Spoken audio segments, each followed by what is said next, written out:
القاهرة.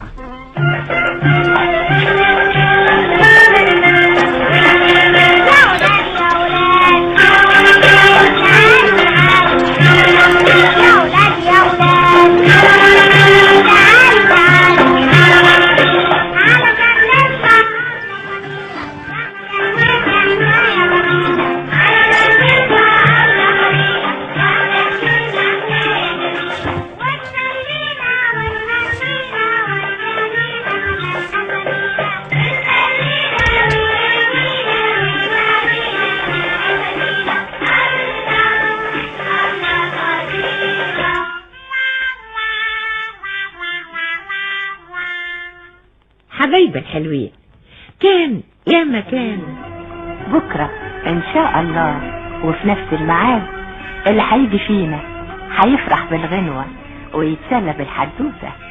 اقول لكم ايه؟ توتة توتة، غنوة وحدوتة.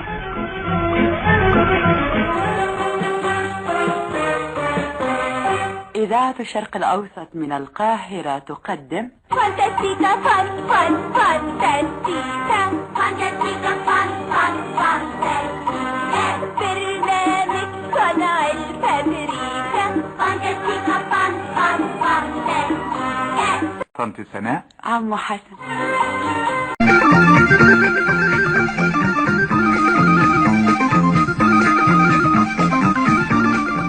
خمسة لقلبك.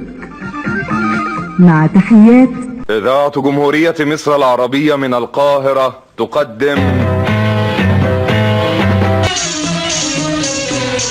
حتى الغسيل عمري ما شفته ولسه ما وردش عليا، لا غسلته يوم ولا زهرته ولا خدته من بإيديا. يا ريت يا نور العين عارفة الحاجات دي، يا ريت وكنت في دقيقتين خلصت شغل البيت. اكملني على عزة ربيت واسأل عليا، لو كنت اعرف شغل البيت كان من عينيا. الشعر بنور او انا شرط عليك. السلام عليكم ورحمة الله وبركاته. صباح الورد، صباح الفل، صباح السعادة، صباح الرضا، صباح راحة البال. يا رب يسعدكم يا رب ويبارك فيكم زي ما فرحتوني الأيام اللي فاتت دي في الفيديوهات الأخيرة من مشاهدات ومن مشتركين. كل الناس اللي موجودة معايا في القناة ودخلت معايا جديد على راسي من فوق، فرحتوني ونورتوني وشرفتوني ان انتوا انضميتوا لعيلتي الصغيرة. بجد ربنا يبارك فيكم ويعزكم يا رب ان شاء الله ويفرح قلبكم. ونبدأ مع بعض صباح جديد، صباح النشاط، صباح الهنا. نبدأ يومنا بيوم جديد، يوم نشاط كله حيوية كده وزي ما شفنا في بداية الفيديو كده غسيل بقى وتنشير وتظبيط الدنيا. زي ما انتم شايفين احنا الجو عندنا شتاء في اسكندرية، فالغسيل عندنا بيبقى صعب قوي قوي قوي ان هو ينشف على البلكونات تحت الستاير الجلد يعني وكده. فاضطريت ان انا اعمل حبال، طبعا كان لازم اتصرف يعني. الهدوم كانت بتاخد بال3 وال4 ايام رغم ان هي معصورة في الاوتوماتيك يعني، فالمفروض تنشف على طول، لكن لا كانت تاخد وقت. فعملت حبال بقى من جوه زي ما انتم شايفين كده في البلكونة زي ما شفتوا، وبقيت انشر عليها الهدوم بقى علشان خاطر تنشف معايا بسرعة، وسايبة بقى الستارة على طول يعني مفتوحة وكده. وابتديت بقى يومي بان انا بعد ما خلصنا الفطار بتاعنا، بس انا ما جبتوش هنا ان شاء الله يعني بصور لكم يوم كامل من اوله. رحت بقى عند ماما زي ما انتوا عارفين هي جنب مني، احنا كل حاجة موجودين مع بعض يعني، خصوصا ان زوجي دايما مسافر يعني، فدايما بنكون متواجدين مع بعض يعني، انا والولاد دايما عندها وكده. وحتى لو زوجي هنا والله احنا يعني زي كده عيلة مع بعض. تمام، بنعمل أكلنا مع بعض يعني، عشان والدتي زي ما انتوا عارفين عاملة عملية في أعصاب إيديها وكده، مش بتقدر ان هي تقف في المطبخ او تستخدم سكين او كده يعني، مش بتستخدم حاجات كتير يعني، مش بتعرف تتعامل عشان دراعها لسه مازال تعبها من اثر العملية يعني. ربنا يعافيها يا رب ان شاء الله.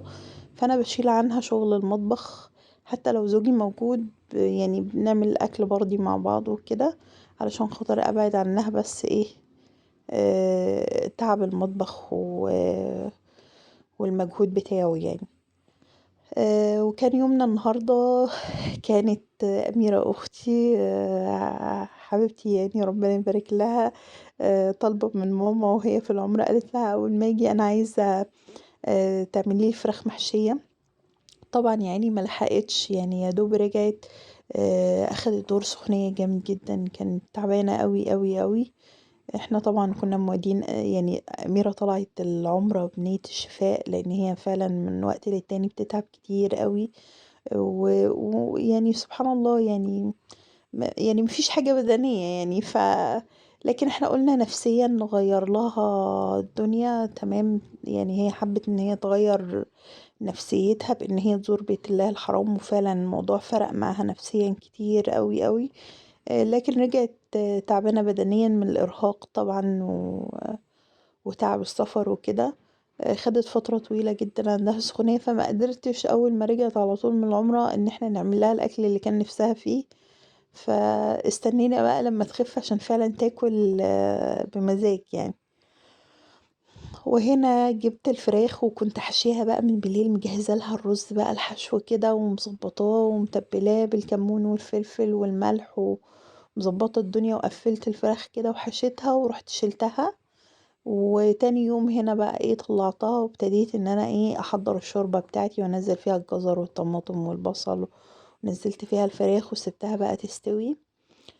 في اليوم ده ما عملتش طبيخ خضار جنب الاكل يعني، انا عملت زي ما انتم شايفين بصلة كده حمرتها ونزلت عليها بالطماطم. تمام، وهنعمل بقى، وكنت سلقة حاطة جنب الفراخ زي ما انتم شايفين. في الاول كنت حاطة فاصوليا بتتسلق. انا يا بنات لما بحب اعمل الفاصوليا بنقعها من بالليل، او لو ملحقتش ان انا انقعها بالليل اسيبها على الاقل ساعتين كده في المية منقوعة، مية سخنة، ساعة كده ولا ساعتين لغاية ما اجي اسلقها. بتفرق كتير قوي، لانك لما بتسلقيها على طول حباتها بتتهرى، مش بتبقى حلوة. لكن لما بتبقي نقعاها ما شاء الله بتتسلق كلها، وبتبقى الواحدة بوحدتها يعني. تمام. هنا بقى عملت شوية رز مفلفل كده جنب الأكل، وجيت بقى عملت شوية صوص كده، صلصة وبهارات وبتاع، ودهنت الفراخ بيها. وبص زي ما انتوا شايفين نزلتها تحت الشواية، بصوا ما شاء الله بعد ما طلعت اللهم بارك. شوية بقى رز حلوين كده، اللهم بارك، صحة وهنا على قلبكم. والفاصوليا وهنا ريان منور اهو معاكم. صحة وهنا على قلبك. والله كانت أكلة جميلة ولذيذة قوي قوي قوي، وكلهم اتبسطوا بيها، وكان طعمها حلو قوي. ما شاء الله يعني. ما تنسوش بقى لو وصلتوا معايا لغاية الفيديو لغاية هنا يعني، الاشتراك في القناة وتفعلوا الجرس عشان يوصلكوا كل جديد. وفرحوني بالكومنتات بتاعتكم بجد، والله كومنتاتكم بتفرحني كتير قوي. وكل الناس اللي موجودة معايا وبتعلق لي على راسي من فوق، نورتوني حبايبي.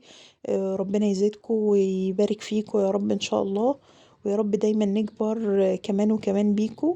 والسلام عليكم ورحمة الله وبركاته. نورتوني.